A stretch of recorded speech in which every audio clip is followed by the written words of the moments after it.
नाजरीन, अंग्रेजों ने हिंदुस्तान को कितना लूटा।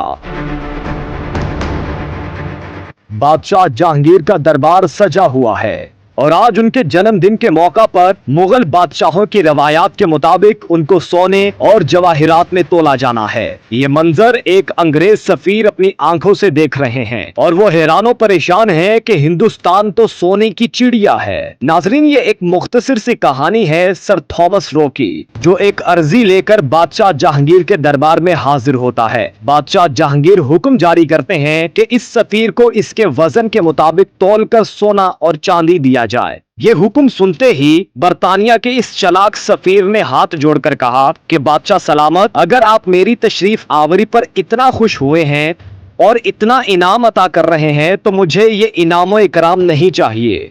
दरबार में खामोशी छा जाती है कि ये कौन अहमक है जो इतने सोने चांदी और जवाहिरात को ठुकरा रहा है।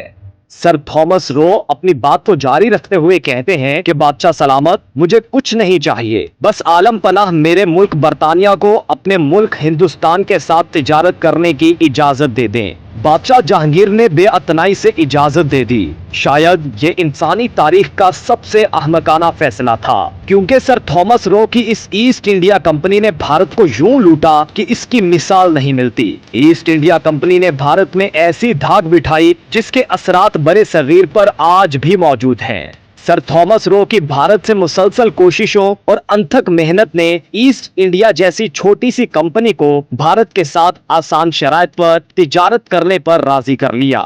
दरअसल सर थॉमस एक खास मिशन पर हिंदुस्तान आए थे। उनकी कोशिश थी कि वो किसी न किसी तरह जहांगीर से एक मुआहदे पर दस्तखत करवा लें, जिसके तहत एक छोटी सी बरतानवी कंपनी को हिंदुस्तान में तिजारती हुकूक हासिल हो जाएं। ये काम इतना आसान नहीं साबित हुआ और इस सिलसिले में मेहनती अंग्रेज सफीर को सख्त पापड़ बेलना पड़े। इसकी वजह ये थी कि मुगल शहंशाह पूरी दुनिया में सिर्फ ईरान के बादशाह और उस्मानी खलीफा को अपना मद्दे मुकाबिल समझते थे। उनकी नजर में इंग्लिस्तान एक छोटा सा बेवकत जजीरा था। इसके किसी मामूली बादशाह के साथ बराबरी की सतह पर मुआहदा करना उनकी शान के खिलाफ था। ताहम सर थॉमस ने हिम्मत नहीं हारी और वो 3 साल की अनथक मेहनत, सिफारती दाव पेज और तोहफे तोहफ देकर जहांगीर से तो नहीं, अलबत्ता वली अहद शाहजहां से आज से ठीक 400 बरस कबल अगस्त 1618 में एक मुआहदे पर दस्तखत करवाने में कामयाब हो गए, जिसके तहत इस कंपनी को भारत में खुलकर कारोबार करने की इजाजत मिल गई।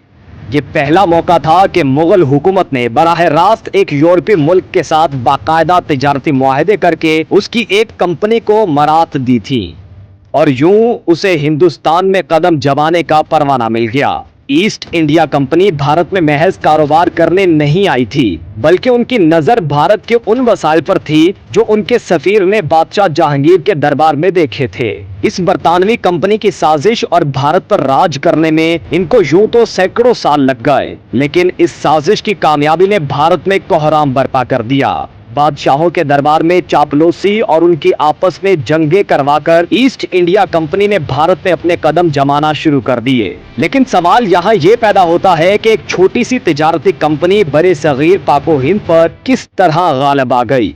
मुगलों की तरफ से इजाजत मिलने के बाद अंग्रेजों ने हिंदुस्तान के मुख्तलिफ साहिली शहरों पर एक के बाद एक तिजारती अड्डे यानी फैक्ट्रियां कायम करना शुरू कर दी। इन फैक्ट्रियों में उन्होंने मसाला जात, रेशम और दूसरी मसनूआत की तिजारत शुरू कर दी, जिसमें उन्हें जबरदस्त फायदा तो होता रहा, लेकिन जल्द ही मामला महज तिजारत से आगे बढ़ गया। चूँकि ईस्ट इंडिया कंपनी के दूसरे यूरोपीय मुल्कों से अक्सर जंगे चलती रहती थी और ये एक दूसरे का माल लूटने में कोई आर महसूस नहीं करते थे, इसलिए अंग्रेजों ने अपनी फैक्ट्रियों में बड़ी तादाद में मुकामी सिपाही भर्ती करने शुरू कर दिए। ज्यादा वक्त नहीं गुजरा कि ये फैक्ट्रियां फैलकर कलों और छावनियों की शक्ल इख्तियार करने लगी। जब कंपनी की फौजी और माली हालत मजबूत हुई तो उसके अहलकार मुकामी रियासतों के आपसी लड़ाई झगड़ों में मुलव्विस होने लगे। किसी राजे को सिपाहियों के दस्ते भिजवा दिए, किसी नवाब को अपने हरीफ को जेर करने के लिए तोपे दे दी, तो किसी को सख्त जरूरत के वक्त पैसा उधार दे दिया। इस जोड़ तोड़ के जरिए उन्होंने रफ्ता रफ्ता अपने पंजे साहली इलाकों से दूर तक फैला दिए। मुसलसल फैलाव के इस सफर में सबसे अहम मोड़ 1757 में लड़ी जाने वाली जंगे प्लासी है। जिसमें ईस्ट इंडिया कंपनी के एक क्लर्क रॉबर्ट क्लाइव के 3000 सिपाहियों ने बंगाल के नवाब सिराजुद्दौला की 50,000 फौज को शिकस्त दे दी। सिराजुद्दौला से इतना माल लूटा गया जो आज की रकम के मुताबिक 3 करोड़ डॉलर बनता है। इस जीत ने बरतानिया के हौसले और बुलंद कर दिए और इस जंग में मीर जाफर की गद्दारी ने अंग्रेज सरकार को एक नई राह दिखाई। उन्होंने हिंदुस्तान में गद्दार बनाने और उनको नवाजने पर काम करना शुरू कर दिया। तिजारत की आड़ में इस बरतानवी कंपनी ने फौज की तादाद भी बढ़ाना शुरू कर दी और जंगे प्लासी के बाद भारत में 2.5 लाख बरतानवी फौजी भर्ती किए गए। मुगल बादशाहों की नाअहली, मरहटों और बैरूनी हमलों ने भारत पर मुगलों की गिरफ्त कमजोर कर दी और फिर ईस्ट इंडिया नामी इस कंपनी ने भारत को दोनों हाथों से लूटा। नौबत यहां तक पहुंची कि 1803 के आते आते दिल्ली के तख्त पर बैठा मुगल शहंशाह Shah Alam east India company का वजीफा ख्वार बनकर रह गया। एक जमाना था कि इसी शाह आलम के बड़े जहांगीर के आगे अंग्रेज सफेद थॉमस रो घुटनों के बल झुकता था। अब ये हालत थी कि उसे ईस्ट इंडिया कंपनी के एक क्लर्क को झुककर पूरे बंगाल का इख्तियारनामा पेश करना पड़ा। ये बात हैरत अंगेज है कि ये सारा काम बरतानवी हुकूमत ने नहीं बल्कि एक कंपनी ने किया, जिसका सिर्फ एक उसूल था, हर मुमकिन हथकंडे इस्तेमाल करके अपने हिस्सेदारों के लिए ज्यादा से ज्यादा मुनाफा कमाना। ये कंपनी लंदन के एक इलाके में एक छोटी सी इमारत से काम करती थी और कयाम के 1 सदी बाद तक भी इसके मुस्तकिल मुलाजमीन की तादाद सिर्फ 35 थी।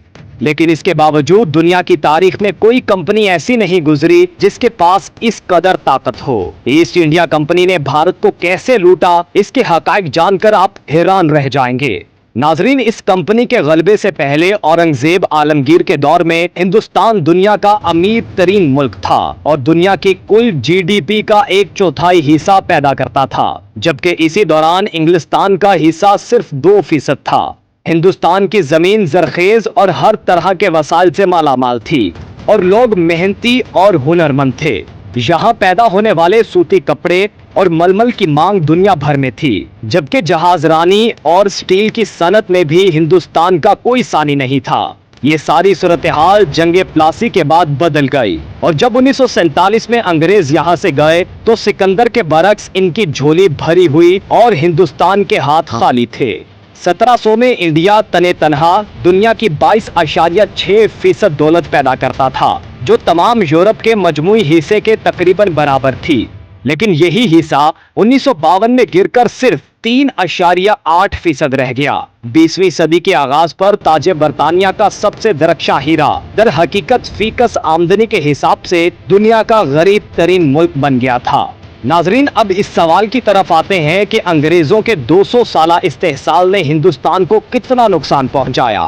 इस सिलसिले में मुख्तलिफ लोगों ने मुख्तलिफ अंदाजे लगाने की कोशिश की है।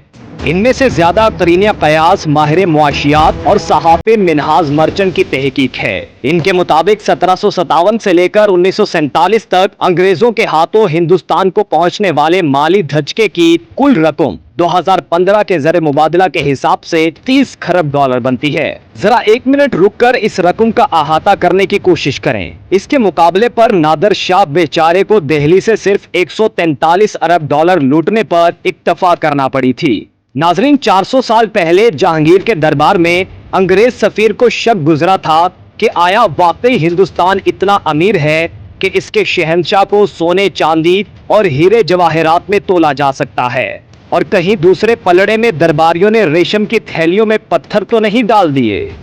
नाजरीन, तारीख शायद यही समझाने आई थी कि अगर अकल पर पर्दा पड़ जाए तो फिर हीरे भी पत्थर बन जाते हैं।